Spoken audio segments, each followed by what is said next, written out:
अस्सलाम वालेकुम रहमतुल्लाह। साल 2023-24 का बजट वज़ीर ख़ज़ाना सीतारमन ने आज 1 फरवरी को पार्लियामेंट में पेश कर दिया है। ये बजट 27 लाख करोड़ पर मुश्तमिल है।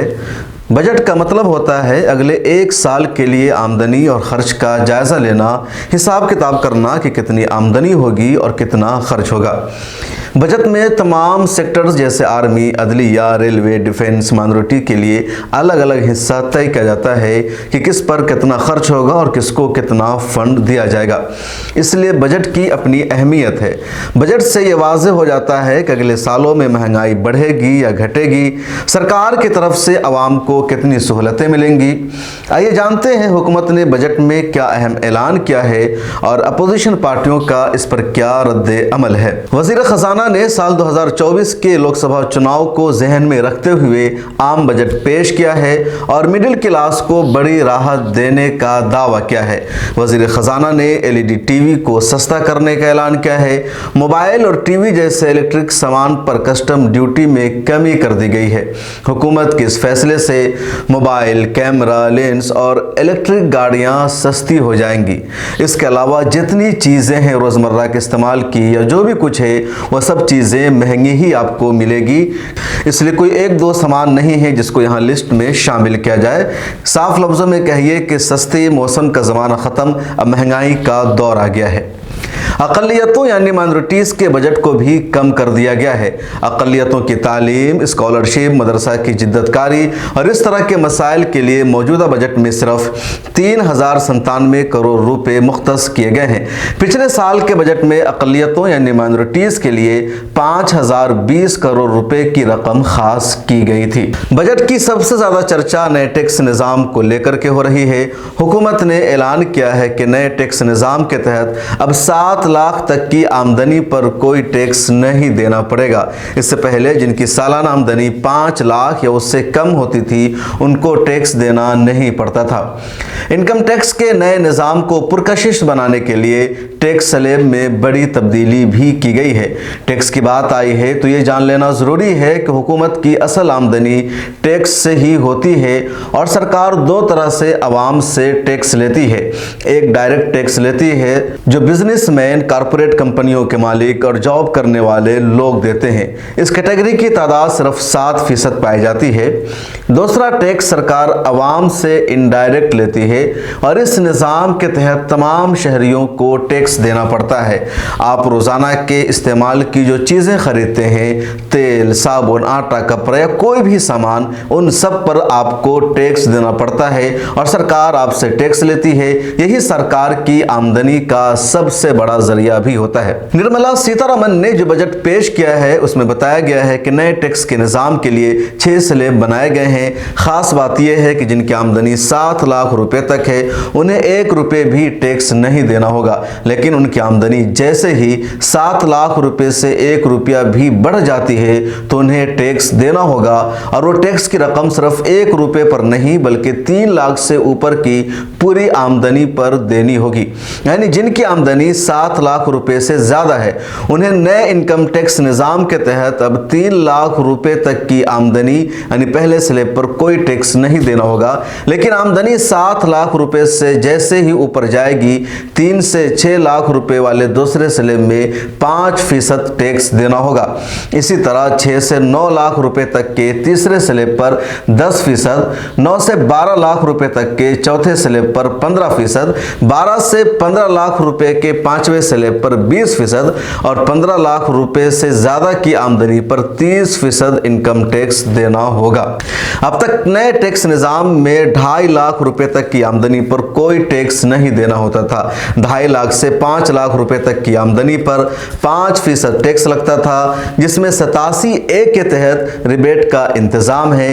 5 से 7.5 लाख रुपए तक की आमदनी पर 10%, 7.5 लाख से 10 लाख तक की आमदनी पर 15%, 10 लाख से 12.5 लाख रुपए की आमदनी पर 20%, 12.5 लाख से 15 लाख तक की आमदनी पर 25% और 15 लाख रुपए से ज्यादा की आमदनी पर 30% टैक्स देना पड़ रहा था। इस बजट पर अब अपोजिशन पार्टियों का रद्द-ए-अमल भी सामने आने लगा है। कांग्रेस के जनरल सेक्रेटरी के.सी. वेणुगोपाल ने कहा, यह बजट मुल्क के हकीकी मसाइल को मुखातब नहीं कर रहा है, जो कि बेरोजगार और महंगाई है। इसमें सिर्फ पुरकशिश ऐलानात थे जो पहले भी कई मरतबा किए गए, लेकिन उस पर अमल नहीं किया गया। पीएम किसान योजना से सिर्फ बीमा कंपनियों को फायदा हुआ, किसानों को कोई फायदा नहीं हुआ। एक और कांग्रेस नेता और member of parliament Gaurav Gogoi ने कहा, इस बजट से गरीबों को सिर्फ लफ्फाजी मिली है, महंगाई बेरोजगारी का कोई हल नहीं दिखाया गया है। उन्होंने मजीद कहा, बजट का फायदा बड़े सनतकारों और कंपनियों के मालिकों को ही होता है। टैक्स पर गोगोई ने कहा, महंगाई को देखते हुए 7 लाख रुपए तक की टैक्स छूट मुतवस्सित तबका के लिए समंदर में कतरे की तरह है। जनता दल यूनाइटेड के रुकने पार्लियामेंट राजीव रंजन ने कहा कि बजट में कुछ भी नहीं है, यह ख्वाबों का सौदागर जैसा बजट है। जब आप ख्वाब के बाद जागते हैं तो कुछ भी सच नहीं होता। उन्होंने यह भी कहा कि महंगाई और बेरोजगारी को किस तरह काबू में किया जाए, इस बारे में इस बजट में कुछ भी नहीं बताया गया है। नीतीश कुमार के मेंबर ऑफ पार्लियामेंट का यह सबसे सख्त तबसरा है। समाजवादी पार्टी के member of parliament Dimple Yadav का कहना है, यह इंतखाबी बजट है, चुनावी बजट है। किसानों के लिए इसमें कुछ भी नहीं है। किसानों की एमएसपी की बात ही नहीं की गई है। रेलवे को पूरी तरह नजरअंदाज किया गया है। आधे से ज्यादा आबादी गांव में बसती है, लेकिन गांव वाले के लिए इस बजट में कुछ भी नहीं बताया गया है। यह बजट बहुत ही मायूस कुन है। उत्तर प्रदेश के साबिक वजीर आला और डिम्पल यादव के शौहर अखिलेश यादव ने भी इस बजट पर अपना रद्द-ए-अमल जाहिर करते हुए कहा, बीजेपी अपने बजट की दुहाई मुकम्मल कर रही है, लेकिन जब अवाम को पहले कुछ न दिया तो अब क्या देगी। बीजेपी का बजट महंगाई बेरोजगारी को मजीद बढ़ा रहा है। किसान, मजदूर, नौजवान, खवातीन, नौकरी पेशा, कारोबारी तबका में इससे उम्मीद नहीं मायूसी बढ़ रही है, क्योंकि चंद बड़े लोगों को ही फायदा पहुंचाने के लिए बनता है। कश्मीर की साबिक वज़ीर आला और पीडीपी की सरबराह महबूबा मुफ्ती ने कहा, यह बजट वही है जो पिछले 8-9 साल से आ रहा था।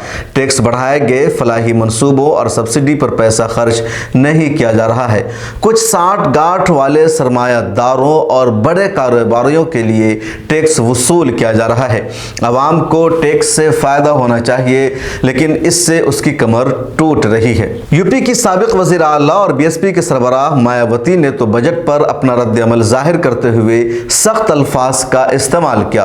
उन्होंने कहा, मुल्क में पहले की तरह पिछले 9 सालों में भी मरकजी हुकूमत के बजट आते जाते रहे, जिसमें ऐलानात, वादों, दावों और उम्मीदों की बारिश की जाती रही, लेकिन वह सब बेमाना हो गए। जब हिंदुस्तान का मिडिल क्लास महंगाई, गरीबी, बेरोजगारी की मार के सबब झेली मिडिल क्लास बन गया, इंतहाई अफसोसनाक है। इस साल का बजट भी कोई ज़्यादा मुख्तलिफ नहीं है। पिछले साल की खामियां कोई हुकूमत नहीं बताती और नए वादों की फिर झड़ी लगा देती है, जबकि ज़मीनी सच्चाई यह है कि 100 करोड़ से भी ज़्यादा आवाम की ज़िंदगी वैसे ही दाव पर लगी रहती है जैसे पहले थी। लोग उम्मीदों के सहारे जीते हैं, लेकिन झूठी उम्मीदें क्यों। इस बजट पर बिहार के नायब वज़ीर आला तेजस्वी यादव ने कहा, यह बजट नील बटे सन्नाटा है। ये बिहार की कहावत है, इसमें बिहार के लिए कुछ भी नहीं है। मरकज में बिहार के जितने अरकान पार्लियामेंट है, उन्हें शर्म से डूब जाना चाहिए। किसानों के लिए, रेलवे के लिए कुछ भी नहीं है। तेजस्वी ने यह सवाल भी उठाया कि यूपीए हुकूमत में बिहार को जितना दिया जाता था, क्या इस हुकूमत ने दिया है।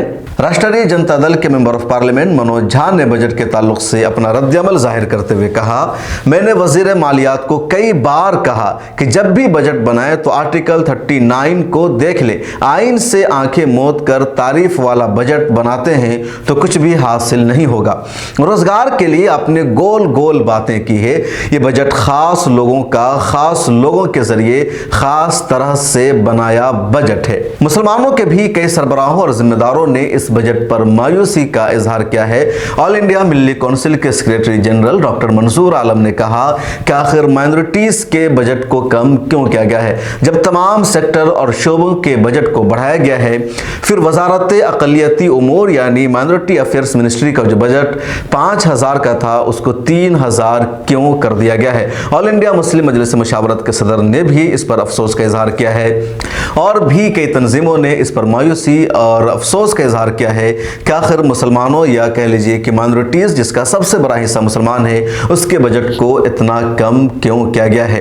आपकी इस बजट के बारे में क्या राय है? क्या आपको लगता है इस बजट के बाद आवाम को कोई राहत मिलेगी, कोई फ़ायदा मिलेगा, सुकून मिलेगा, महंगाई कम होगी, या जैसे मामला है वैसा ही बरकरार रहेगा? हाँ, इस बजट में जो चीज़ें सस्ती हुई है, मैंने शुरू में बताया कि मोबाइल की कीमत कुछ कम हो सकती है, टीवी की कीमत कुछ कम हो सकती है और आप न्यूज़ देख सकते हैं। इसके अलावा कोई और फ़ायदा आपको नहीं होगा। इस रिपोर्ट में इतना ही। आपने अभी तक मिल्लत टाइम्स को सब्सक्राइब नहीं किया है तो कर लीजिए। सोशल मीडिया के सभी प्लेटफॉर्म पर मिल्लत टाइम्स को फॉलो कीजिए।